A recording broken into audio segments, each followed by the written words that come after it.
The number one key to motivation. So the important thing to know here is that there's two types of motivation, which most people don't know. There's toward motivation and there's away from motivation, okay? So toward motivation, if you are toward motivation, if that's your style, then you're gonna hear yourself being excited, saying things like, I want to look like that, or I want to be able to run around with my kids, like visualizing the future and what you're gonna be able to do. I wanna be able to make healthy meals. I want to fit back in my jeans from high school. You're gonna hear yourself say words like that, and if that's your style, if that excites you, thinking about those things, you are toward motivation style.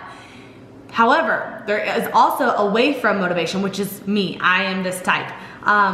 I hear myself saying, and the other people with this motivation type will say stuff like, I don't ever want to look like that again. I don't ever want to feel that again. We want to move away from a past thought or memory.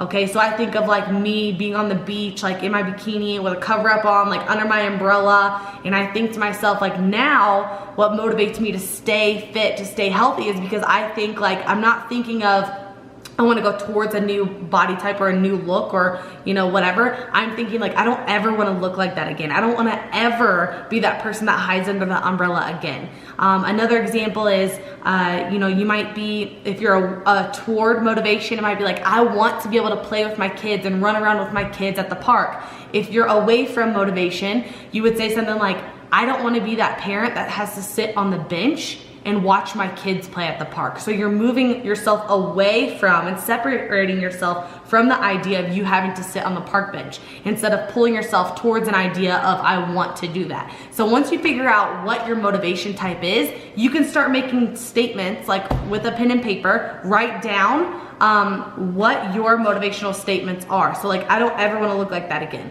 I don't want to hate shopping anymore. Like, I don't want to walk into a dressing room and feel uncomfortable. I don't want to be the person that has to sit on the sidelines.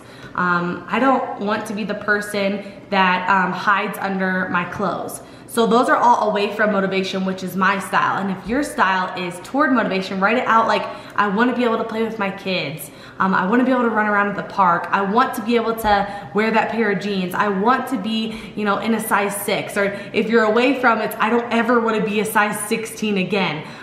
Things like that. But when you start writing out those statements with your actual motivational type, then you'll find that it's easier for you to stay excited about the goals and about the things that you have to do to get there.